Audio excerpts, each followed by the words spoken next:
This is my presentation on Chapter 21. So Chapter 21 includes the cardiovascular and lymphatic system. So basically I'm going to talk about the anatomy, the defenses, and the normal biota of these systems. But here's a condensed takeaway of the two systems. So the cardiovascular system relies on the heart and its chambers and blood vessels to move blood in a closed loop, while the lymphatic system uses its lymph nodes, vessels to support immune function and fluid balance. So the vascular system is normally well protected from infection, but the lymphatic system adds an extra layer of defense by filtering fluid before returning it to the blood. And basically, these two systems work together to protect the body as a whole. And we also see a presence of white blood cells, especially in lymphocytes and phagocytes. These help neutralize microbes that enter the blood. And then there's also something called the Buffy coat. So we used to think that blood was completely sterile, but now there are new microbiome findings that show trace amounts of bacterial DNA, especially in this Buffy coat. So when we talk about the cardiovascular system here, we're focusing on the heart, blood vessels, and the blood itself. So the lymphatic system, this includes lymph nodes, lymphatic vessels, the spleen, and these all work together to filter fluids and support immunity. So the cardiovascular system, this moves blood in a closed circuit, delivering oxygen and nutrients, and carries away waste. But the lymphatic system works differently. It moves lymph in one direction and from tissues back into the bloodstream. So it collects fluid that leaves the capillaries, and then it filters out the impurities and microbes and then returns the clean fluid to the cardiovascular system. So now I'm going to talk about the basic anatomy of the cardiovascular system. So the heart is divided into 4 chambers, and there are also 3 layers of the heart wall. So these include the myocardium, epicardium, and endocardium, and they play different roles in contraction and lining the chambers. And the chambers include the right and left atria and the right and left ventricles. So the cardiovascular system, it moves blood in a completely closed circuit, and this is why it's called the circulatory system. But the heart keeps this circuit going by pumping blood first into the lungs and then out into the rest of the body. So the way blood flows in this system, it goes from the right atrium to the right ventricle, and then from the lungs, and then it goes to the left atrium and the left ventricle. So this ensures that deoxygenated blood becomes oxygenated before it's delivered to tissues. And then the valves between each chamber prevent backflow, which makes sure blood travels efficiently. And then also want to emphasize the blood vessel walls. These are smooth, and the smooth endothelium also helps prevent clotting and allows blood cells to move easily. And then we also have the capillaries. These have just one thin layer of endothelium and are where oxygen and nutrients are exchanged within tissues. So now I'm going to talk about the lymphatic system. So the lymphatic vessels run parallel to blood vessels, but they only move fluid in one way. So lymph nodes, these are clusters throughout the body, and they act as filters. And the spleen is another organ that filters blood and contributes to immune function. And the lymphatic system, it collects fluid that leaves the blood vessels and enters the tissues, and the fluid usually contains waste products or microbes or cellular debris. And as lymph flows through lymph nodes, immune cells will screen it for these pathogens, and eventually it's filtered and returns the clean fluid into the cardiovascular system. So now I'm going to talk about the natural defenses of the two systems. So the cardiovascular system, we learned it's normally very well protected, because if microbes do get in, then they gain access to every part of the body.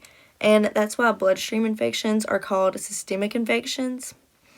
And I also want to talk about how white blood cells, they provide constant surveillance. So lymphocytes, they handle adaptive immunity, and phagocytes will carry out innate and adaptive immune functions.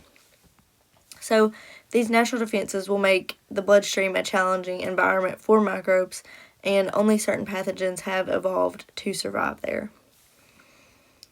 So there are some different terms to describe the types of microbes that enter the bloodstream. There's viremia, fungemia, and bacteremia, and these just describe the presence of what pathogen has entered, so virus, fungi, or bacterial. But septicemia is different because it refers to bacteria that are actively multiplying in the blood, and this can trigger immune responses that will cascade and that will drop the systemic blood pressure and can potentially lead to septic shock, which is a life-threatening condition. And then another important defense is the lymphatic system. So we learned that it collects fluid that leaves the blood vessels and will filter out infectious agents or impurities and then return it to the cardiovascular system.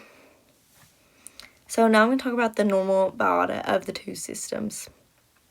So recently, there has been microbiome studies that have revealed that the bloodstream may not be completely sterile after all, and they've detected bacterial DNA in the Buffy layer, which we mentioned earlier, which contains white blood cells. So this basically means that the immune system may interact with some small amounts of microbes, even in healthy individuals. And then there's also another interesting association, which is a decrease in gut microbiome diversity has been linked to hypertension. So even though the cardiovascular system itself doesn't host a resident microbiome, microbes other places in the body may still influence the cardiovascular health. So now I'm going to talk about the heart anatomy. So there are two halves, the right and left, and then we have the four chambers that we talked about earlier, the right and left atria and the right and left ventricles. So the right atrium and right ventricle handle deoxygenated blood, while the left atrium and left ventricle move oxygenated blood throughout the body, and the right side moves it to the lungs and the left side it moves it to the body. So the heart has coverings like we talked about, epicardium, myocardium, endocardium, and pericardium. And each layer has a function. So the pericardium protects the heart and can be a site of infection. And then the endocardium lines the heart and the valves because it's smooth and delicate. And because of that, it's also a common target for infection. And blood in the right atrium is low in oxygen, and it's moved to the right ventricle and is pumped through pulmonary arteries to the lungs. And then once it's oxygenated, it enters the left atrium and the left ventricle, and then it's pumped throughout the whole body. So now I'm going to talk about some of the diseases that manifest in the cardiovascular and lymphatic system. So first I'm going to talk about endocarditis. So this is an infection of the endocardium or the heart valves. So this usually occurs when bacteria enters the bloodstream and will attach onto damaged heart tissue. So because the endocardium and valves are very delicate structures, infections here can interfere with blood flow, and bacteria can enter the bloodstream usually during like a dental procedure or an injury or even just daily activities. So once they're inside, bacteria can stick to roughened areas of the valves, which can form into growths and obstruct blood flow. And these infections can be acute or subacute, and if they go untreated, they can lead to heart failure or break off blood vessels. So now I'm going to talk about acute and subacute endocarditis. So acute cases, these come on suddenly, and they can be life-threatening. While subacute infections, these usually progress slowly and occur in people with pre-existing damage to their valves. So there's also bacteria involved that's pretty common, the Staphylococcus aureus and Streptococcus species. Usually acute cases are associated with the Staphylococcus aureus because it's especially aggressive. And then subacute infections, these often involve less aggressive species that will take advantage of the already damaged tissues. So now I'm going to talk about septicemia. This occurs when bacteria are actively multiplying in the bloodstream, like we read earlier, and the typical symptoms of this includes fever and low blood pressure and sometimes an altered mental state. So septicemia is dangerous because it can rapidly progress into septic shock, and this is where blood pressure drops so low that organs cannot function properly. So when bacteria or their toxins will circulate freely, they'll disrupt the normal immune signaling, and this is why sepsis is considered a medical emergency. So now I'm going to talk about plague. Plague is caused by Yersinia pestis, and it's usually transmitted by fleas, but it can also be transmitted by respiratory droplets. And there are three main forms of plague. This includes the bubonic, septicemic, and pneumonic. So the bubonic form, this usually causes swollen lymph nodes, and the septicemic and pneumonic these forms usually involve the bloodstream and the lungs. So pneumonic plague is the most serious because it spreads from person to person, and without treatment, the infection can progress and be highly fatal. So now I'm going to talk about tularemia. This is an infection caused by Francisella tularensis, and it's usually associated with wildlife reservoirs, so it can be transmitted through bites or handling an animal that is infected. So the key symptoms of this include fever or ulcerative lesions on the skin, and the organism is extremely infectious even in small exposures and can cause the disease. So lymph nodes will often become very swollen and painful as the immune system begins to react to the infection. So now I'm going to talk about Lyme disease.